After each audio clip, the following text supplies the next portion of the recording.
Prepare to descend into the Pacific's most feared watery abyss. They call it the Devil's Sea or the Dragon's Triangle, the Pacific's chilling answer to the Bermuda Mystery. We're delving into the eerie history of this enigmatic zone, exploring the terrifying tales, the plausible explanations, and the enduring questions that linger in the depths of the Devil's Sea. Tonight on Newsworthy, two words and two question marks.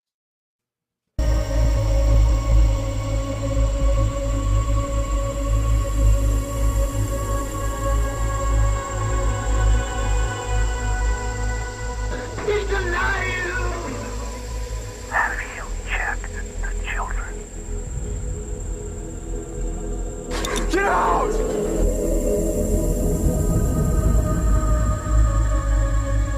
You have scoured the podcast world and finally found us, Newsworthy with Steve and Jerry, where we delve into all things mysterious, macabre, or out of this world, and decide if they are truly newsworthy.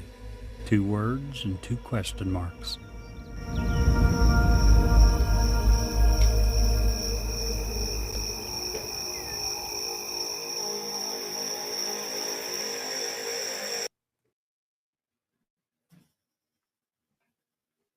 Hi, this is Ed Locke with USA Mortgage. When it comes to buying a home, the process can be overwhelming and confusing. With so many options, it can be hard to know where to start. That's why it's important to work with a certified mortgage loan originator. I have the knowledge and expertise to guide you through the process and find the best mortgage option for you. I will work with you every step of the way to ensure that you are getting the best deal possible. So if you're looking to purchase or refinance, please reach out to me at 502-680-0953. So don't take on the stress of buying a home alone. Work with me and I will make your dream a reality. Trust the professionals and make your home buying experience a positive one. MLS ID 448908, DAS Acquisition Company, LLC, doing business as USA Mortgage, MLS ID 227262.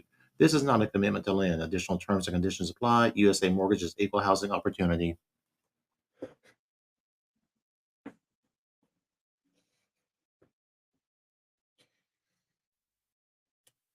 Today's episode brought to you by our great sponsors, Ed Locke at USA Mortgage.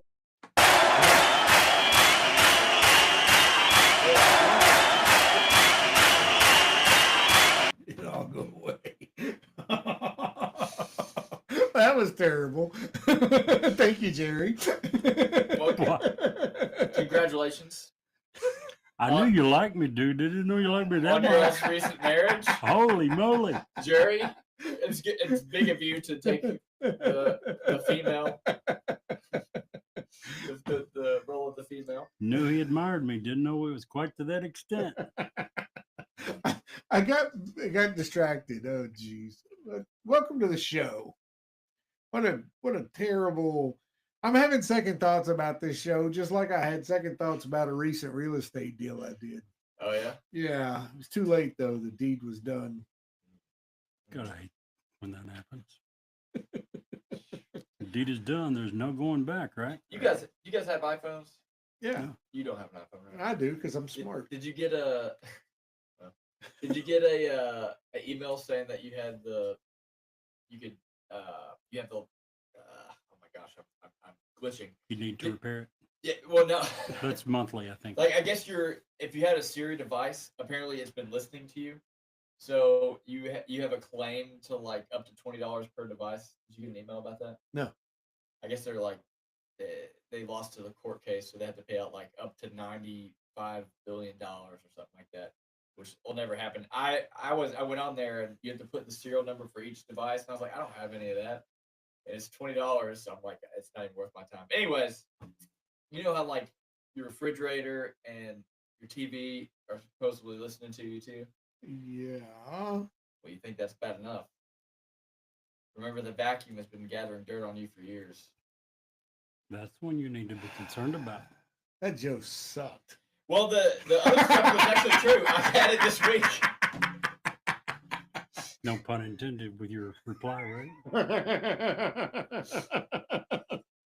The joke like was that. I didn't expect it to go that long.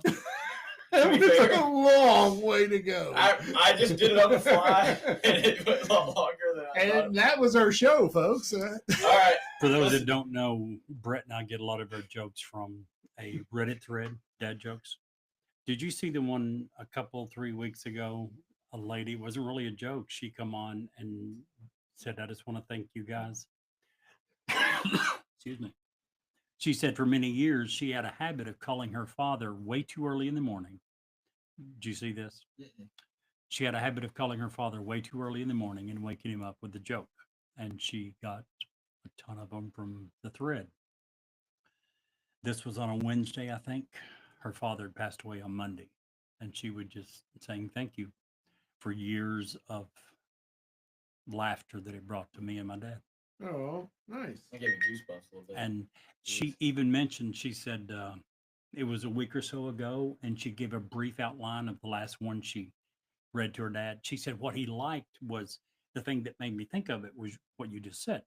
She said the ones that were his favorites were the ones that were really, really long and had a really piss poor ending. She said that was his favorite. And she gave it, she said, I forget the exact details, but she mentioned the one, and several people linked to it. Actually, that became one of the top voted comments for the year, for that year. Wow. So many, you mentioned it, made you emotional. So many people in the thread felt the exact same way. Yeah. That's awesome. Well, I've got one that's not quite as emotional as that. What do you call a Viking who lost his boat? I saw this one. I can't even remember what it was. What? A hiking. Oh, that's what it was.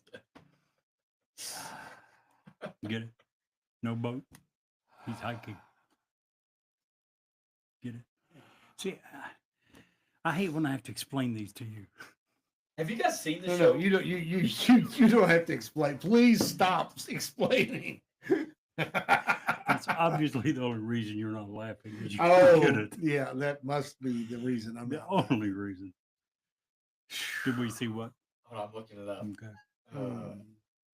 If it's a show, the answer is probably no. I don't- Have you? It's called The Vikings. I've not seen the show, but I read a book, and it has this I guess, because the Vikings believed in the Norse gods, right? Right. So they believed in Valhalla, and so there was this way to kill a person, where it was like the Blood Eagle. That's what it's called, the Blood Eagle.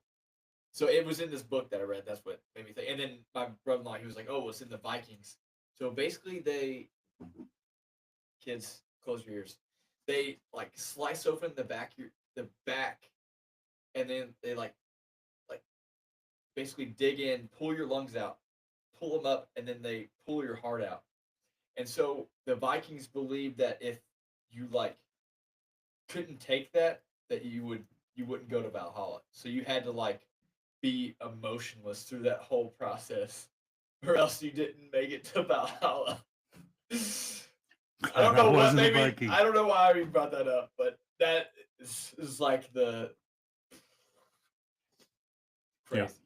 crazy stuff, man. Wow. I would agree. That actually That's pretty happened. crazy stuff. People they I guess I don't know if they dug people up that had this happen to them, but Jeez, so big. Vikings were insane, bro. Weren't they though? I wish I was a Viking. I mean, they crossed the ocean in a freaking canoe. You'd have to be pretty insane. Would it be so cool? It got to 77 in our house because we've been having the air off, and I just couldn't take it anymore. It's but wouldn't it be awesome to just be like, oh man, this is No, character. no. Maybe I'm just different. You build different for sure. I still turn the AC on. Oh, good. Thanks. No, I did. Jerry I was probably hasn't turned his can't- on all year. I can't do this to the kids. I was like, they're all sweaty when I'm putting them to bed. I was like, I can't do this. I bet Jerry hasn't turned his on all year. AC? Yeah. It's not July. Of course I haven't. I see. July. Okay, I'm well, joking. I will in June we sometimes. didn't have AC when we moved into the house. We had a couple window units. We didn't even use those. We were putting our AC. We paid for it in February. It didn't get done until the end of July. So we didn't That'd be have pretty AC. Oh, and Trula's pregnant. Oh, she was Today I noticed a lot of it has to do with, do you have air circulation? That helps dramatically. Yeah, we kept a lot of windows open. Today, I noticed it was getting a little warm in the house. I looked at the thermostat, it said 78.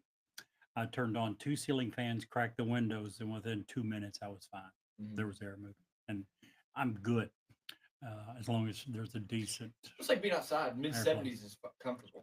Yeah, Inside mine, is I can not. bear it. It's comfortable, Yeah. absolutely. But yeah, if you don't have air moving, 77, 78's, not very nice. Even with air moving, you get up around 86, 87, 88, you're going to need AC, or I do. Y'all crazy. Anywho, Says the man who keeps it on 64. 68. Listen, I'd be right there with you if I could afford it. In the wintertime, it's 66. So, Yeah, in the wintertime, yeah, we put it on like 65. yeah, I don't like the heat. I'm It's out. got to be real. Like this winter was probably the one winter I used the heat more than any. And I don't know if it was colder or I was. Well, it's it was definitely been older. colder this winter, I So- think. But Did y'all see the cicadas? no, I haven't seen them yet. Oh man, they were like The all locust. over our posts. Yeah, The locusts, sorry, yeah, Same locusts. thing, same thing. Okay. Just different name, same thing. Yeah, I've always like wondered like where they were because I haven't seen them since I was a kid, and like they're all over the place. Supposedly So, every 7 years. 17 or 13, I thought it was. Depends on the See, brood. Trilly was saying 17. I always heard 7. But, No, I think not it a set depends on the rule. brood. Yes. but yeah, there was like 10 of them on our little post outside. Do you know they're talked about in the Bible? Yeah, Locusts. because John the Baptist. One of the plagues. Yeah, it's also. Oh, and that, yes, yeah. And then John the Baptist Yep. supposedly ate locusts and honey. John the Baptist was a weird dude. Yeah, you're right. He was the guy that was out in the woods, right? Just In the wilderness. yeah, he Yeah, was just yeah, out in his yeah. yeah. That's what I thought. He had like a potato sack, basically. So speaking Oh, of the Anyways, Bible, let's talk about sorry. something having to do with the devil, shall we? We're 12 minutes in, and we haven't Yeah. talked about nothing. How about we talk tonight about the Devil's Sea, also known as the Dragon Triangle? It's a region in the Pacific Ocean off the coast of Japan that has long been associated with mysterious disappearances and paranormal phenomena. The location of the Devil's Sea is generally located and generally thought to be located south of Tokyo, near Uzu and Bronan Islands, and extends all the way to the Philippine Sea. The exact boundaries are often disputed, but it's often described as forming a triangle between Japan, the Bonin Islands, and somewhere in the area near Iwo Jima. Some of the sources classified as one of the Earth's vile vortices, meaning regions where the electromagnetic anomalies are said to occur. Tell us more about that, Senor Brett. So there's been several disappearances that have been strange and reported on by historians or even the media, which has kind of built up the story of the Devil's Sea. So the first one being in 1281, Kublai Khan's Mongol fleet containing 4,400 ships and around 140,000 men sailed to conquer Japan near Kyushu in the broader Devil's Seas area. A massive typhoon had struck. Thousands of ships sank, and tens of thousands died. Japan called it kamikaze, divine wind. A similar storm hit in 1274. These disasters made the region infamous. Archaeologists have found those Mongol shipwrecks off of Takashima Island, and they confirmed that these were natural typhoons and not curses or anything extraterrestrial. Kyushu's outside the core Devil's Sea, but the losses have shaped the legend. Jumping to August 1945, which is, in my opinion, one of the coolest stories, we have a chilling wartime tale. Japanese Zero pilot, Wing Commander Shiro Kawamoto, was supposedly flying over the Devil's Sea when he radioed, "Something is happening in the sky. The sky is opening up." And then nothing. No wreckage, no trace. And this story has circulated in paranormal circles, hinting at something eerie in the skies. So here's the problem. No Japanese or Allied records confirm this, and it's likely a myth born from World War II's chaos where planes vanished often. Without hard evidence, it's more folklore than fact, but it does keep the Devil's Seas mystery alive. And this continues in September of 1952. The Kaio Maru number 5, a Japanese research vessel, which carried 31 crew and scientists. They studied a volcano near Miyake Island in the Devil's Sea's heart. Then it vanished. No distress call, no initial records. Japan called the area a danger zone. And later, the wreckage was found. Yomiuri Shimbun reported a volcanic eruption had sank the ship. Sudden waves or gas bursts did it, not a mystery force, just a volatile ocean, losing 31 lives. So again, this is just another story of a natural incident that has kind of added to this legend. Same year, 1952, the Tashi Maru, which have you guys seen Star Trek? Whenever I heard this, it was like the Kobayashi Maru or whatever the test that Kirk has to go through. The Tashi Maru, I had to look it up because I was like, is this named after this? The Tashi Maru was a fishing boat and was said to have vanished. Author Charles Berlitz claimed 9 ships were lost between 1950 and 1954 in perfect weather. An investigator named Larry Kush checked Japanese records, and the Tashi Maru wasn't lost. It had engine trouble and was found. Most of those 9 ships were small fishing boats without radios spread over 750 miles, where storms or breakdowns could have took them down. So those numbers were a little bit exaggerated. And just thinking about now, where we have in the U.S., we have the Coast Guard. How many boats would have been lost if the Coast Guard was? I mean, how many boats are lost in general? I don't know, but just how many boats are rescued by the Coast Guard that we would have just lost completely. Even today, with all the That's what I'm technology saying. and Yeah, everything even else. today. Yes. Yeah. Yeah, absolutely. I actually saw. You guys have seen Shark Tank, I'm assuming, right? Mhm. There's like this guy had like created this like flotation device that like will roll out and will extend like an insane amount, so like it's a lot easier for them to see you from the sky. Because he showed a picture of like them like looking down at the ocean, And what they say. and there was just like a little speck, so it was like super hard to see. But anyways, so even now with all the technology we have, it's still pretty difficult. January 1955, the Shinyo Maru number 10 lost radio contact near Makurajima. Fears grew of another Devil's Sea loss. Japanese media called it Mano Umi, or Sea of the Devil. The New York Times said that 9 ships had vanished in calm seas, but the Shinyo Maru was found safe on January 15th. So the media had reported that these all had vanished, but they eventually did find them. It was just a radio glitch. Media hype blew it up, cementing the legend. Again, just adding to this this legend. Because if the media comes out and was like, oh yeah, these ships were lost in the Devil's Sea, and they come back like a month later and like, oh yeah, you remember those ships? They found them. Like, I feel like that.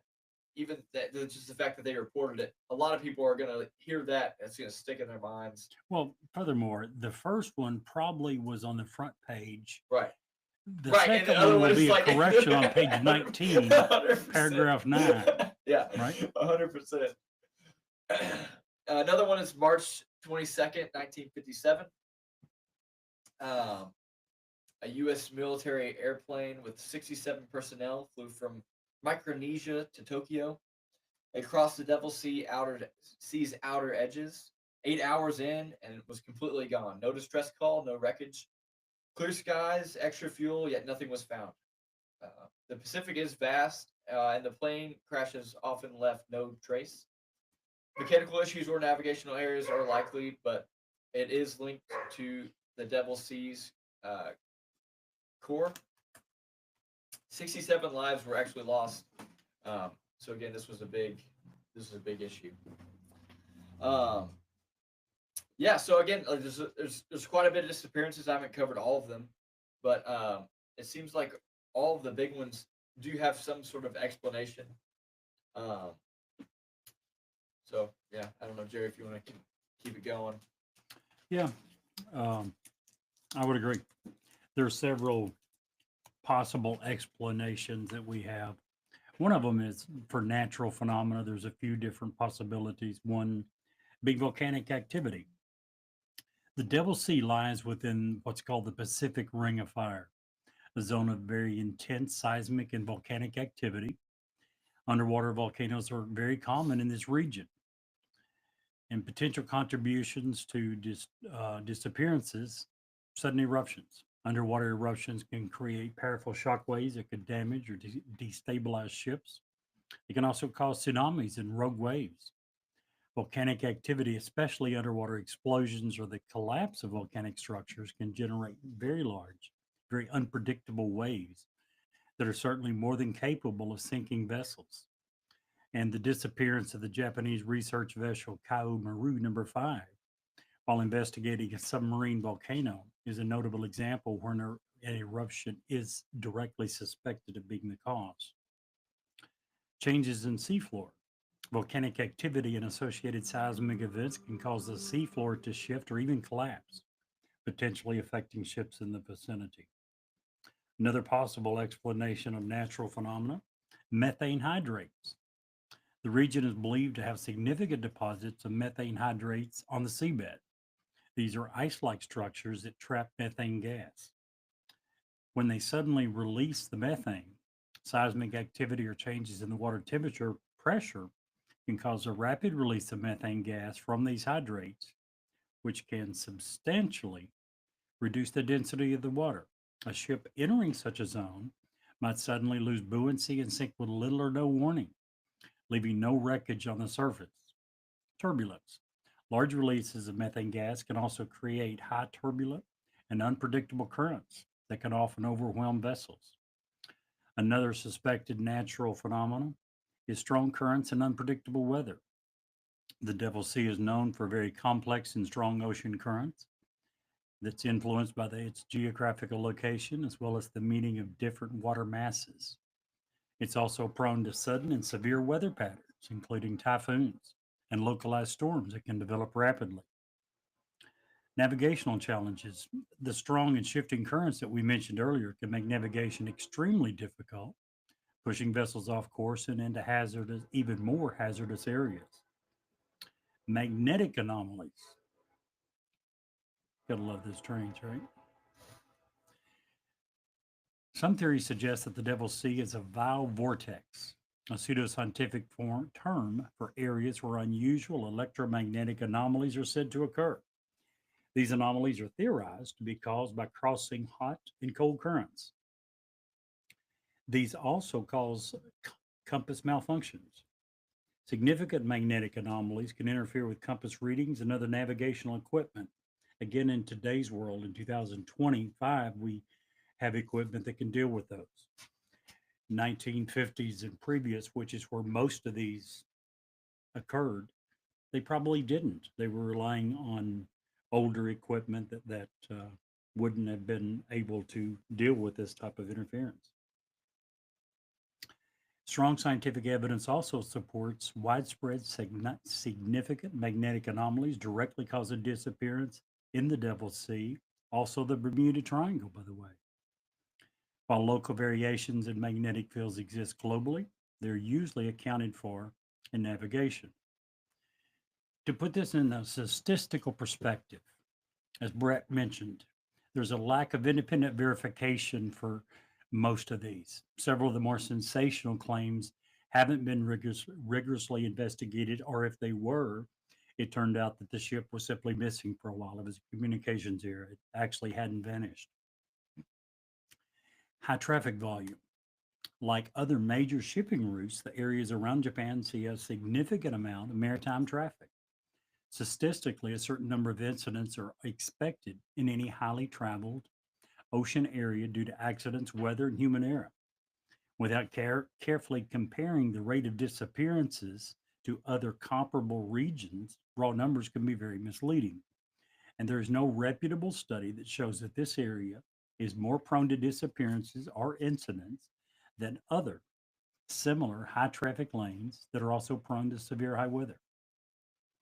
Now, in conclusion, while the Devil Sea has a very compelling and ominous reputation, the lack of good statistical evidence suggesting a disproportionately high number of disappearances compared to other similar areas suggests that natural factors and the inherent dangers of the sea are likely the primary drivers behind reported incidents, rather than some unique, unexplained phenomena that's specific to this region. So, what do you guys think? I looked up the insurance rates. It doesn't cost any more to ship through this area than And if any other. anyone would know, And they would know. You guys talked about this. Did you guys make this argument with the Bermuda Triangle? We sure did. That's why I looked it remember up. that, yeah. That's hilarious. So if the insurance company's not going to charge any more to ship through there than to fly, to run a cargo ship through there, then if anyone's going to know, right, Jerry, you would know. They would know. They would know. Or they call them, what is that career? Adjusters. No, not adjusters. Oh gosh, actuaries. Actuaries. Yeah. That's the field. Yes. I try to get Trilly to be one of those. She'd have been good at it. She won't. You would have been good at it. But she's got a math degree, so she would have been qualified at least. I think it's neat. I think it's a neat story. But It is. I most agree. of these disappearances happened during World War II. Right. We Or had shortly people after. that were still fighting the war 10 years after the World War II ended on the islands because they were disconnected. There's no, Really? I Yeah, didn't know that. That's yeah. pretty cool. they just, Well, I mean, I guess it's not cool, but they were it's just, interesting. they were, they'd been left there. They had been stranded there. And they believed the war was still going on. Can you imagine? No, I can't. And people just lives lost for nothing. Yeah, over nothing. So, but there's a lot of natural occurrences. Is this area someplace I'd want to take a party barge and just spend years and years? Probably not. I mean, because of the natural disasters that Right. talked Sounds about. like a really agree. crappy place to go boating, but nothing out of the ordinary, in my opinion. I give it a thumbs would agree. down. Also, yeah, thumbs down. The same. Thumbs. Wow. 3 thumbs down. Look at us go. 3 times. 3 thumbs down. That was an interesting episode, but our journey isn't over yet. If you stay tuned, we have an exciting bonus story coming up after this commercial break. Hi, this is Ed Locke with USA Mortgage. When it comes to buying a home, the process can be overwhelming and confusing. With so many options, it can be hard to know where to start. That's why it's important to work with a certified mortgage loan originator. I have the knowledge and expertise to guide you through the process and find the best mortgage option for you. I will work with you every step of the way to ensure that you are getting the best deal possible.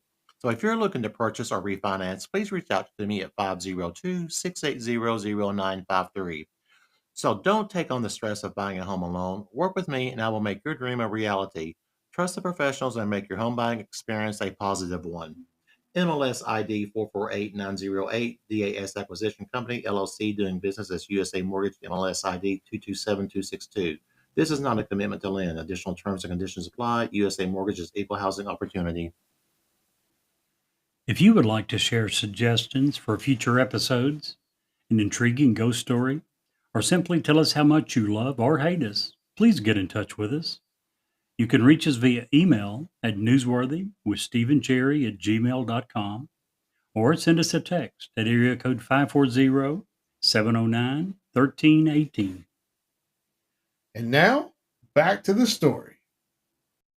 Some believe that Bigfoot is just a creature of the Pacific Northwest, and that may be true. But what about his cousin, the Grassman? Standing somewhere between 7 and 9 feet tall and weighing in at over 300 pounds, Grassman is an Ohio legend. The creature that wanders the fields and forests at Cuyahoga Valley National Park. More human looking than Bigfoot, but no less wild and mysterious. Grassman is said to eat mainly grass and wheat, sometimes spotted on the edge of farmers' fields, sampling the season's crop. Grassman is also said to build small huts out of grass where he spends a few nights before moving on to the next place. Despite numerous sightings throughout the 19th, 20th, and 21st century, no one has yet captured a clear photograph or video clip of Grassman. And who would even try? While most stories indicate the creature is harmless, some accounts say that Grassman can let out a ferocious, eerily human roar when confronted or harassed.